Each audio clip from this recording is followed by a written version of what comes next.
Assalamualaikum warahmatullahi wabarakatuh.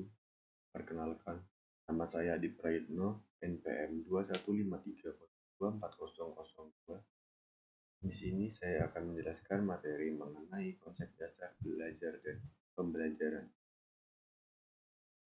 Konsep dasar belajar. Pengertian belajar.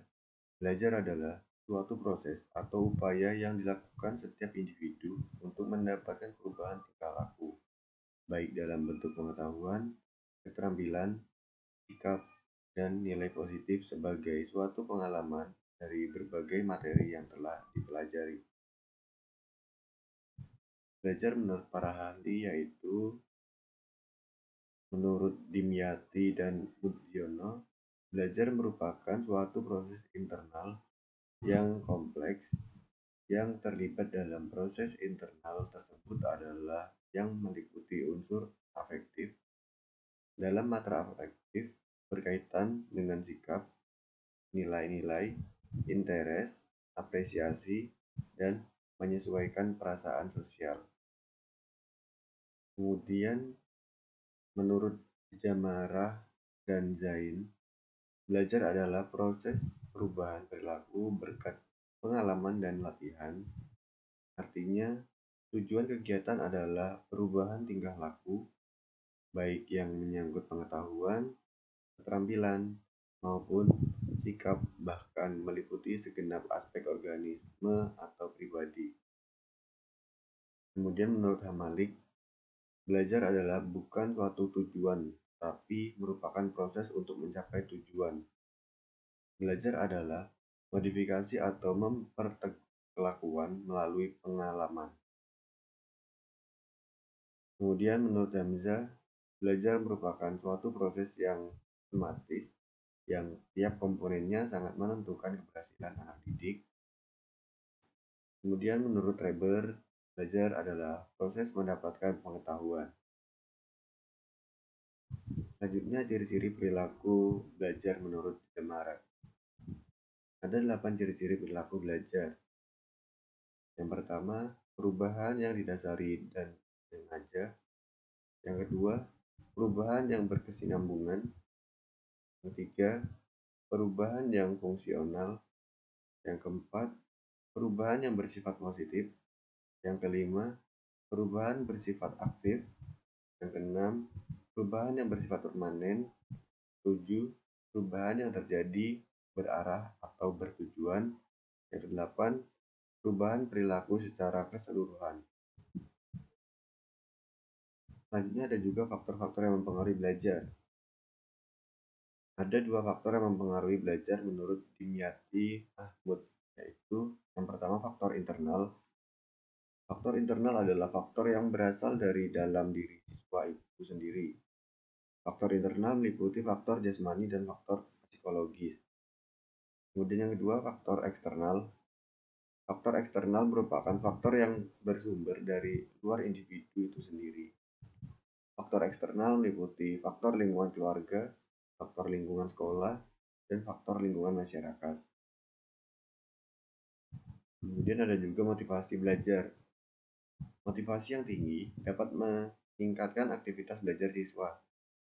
Motivasi yang tinggi tersebut dapat ditemukan dalam sifat dan perilaku siswa. Antara lain, yang pertama, adanya kualitas keterlibatan siswa dalam belajar yang sangat tinggi. Yang kedua, adanya perasaan dan keterlibatan afektif siswa yang tinggi dalam belajar. Adanya upaya siswa untuk senantiasa memelihara atau menjaga agar senantiasa memiliki motivasi belajar yang tinggi. Kemudian konsep dasar pembelajaran. Pengertian pembelajaran. Pembelajaran merupakan suatu upaya yang dilakukan dengan sengaja oleh pendidik untuk menyampaikan ilmu pengetahuan, mengorganisasikan, dan menciptakan sistem lingkungan dengan berbagai metode sehingga siswa dapat melakukan kegiatan belajar secara efektif dan efisien serta dengan hasil yang optimal. Kemudian berikut merupakan konsep pembelajaran menurut pendapat para ahli.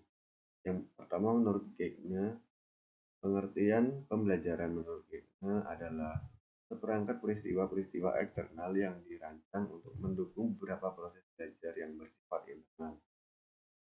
Menurut Munif Khotib, pembelajaran merupakan proses transfer ilmu dua arah antara guru sebagai pemberi informasi dan siswa sebagai penerima informasi.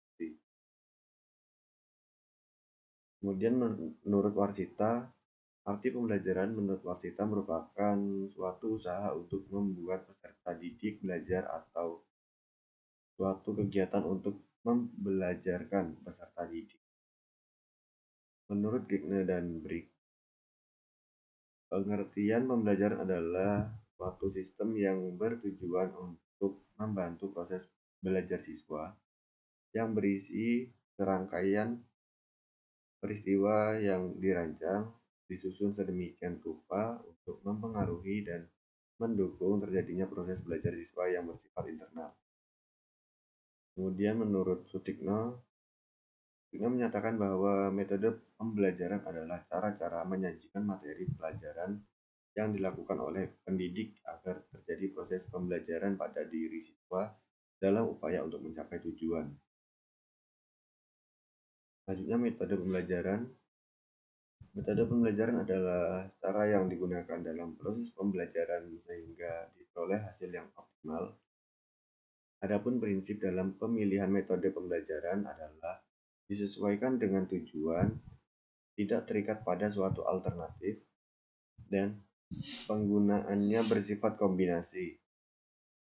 Faktor yang menentukan dipilihnya suatu metode dalam pembelajaran antara lain, yang pertama, tujuan pembelajaran, yang kedua, tingkat kematangan anak didik, yang ketiga, situasi dan kondisi yang ada dalam proses pembelajaran. Selanjutnya, macam-macam peran guru dalam aktivitas pembelajaran. Macam-macam peran guru menurut Jamarat sebagai berikut. Yang pertama, korektor. Guru menilai dan mengoreksi semua hasil belajar, sikap, tingkah laku, dan perbuatan siswa baik di sekolah maupun di luar sekolah. Selanjutnya, sebagai inspirator, guru memberikan inspirasi kepada siswa mengenai cara belajar yang baik.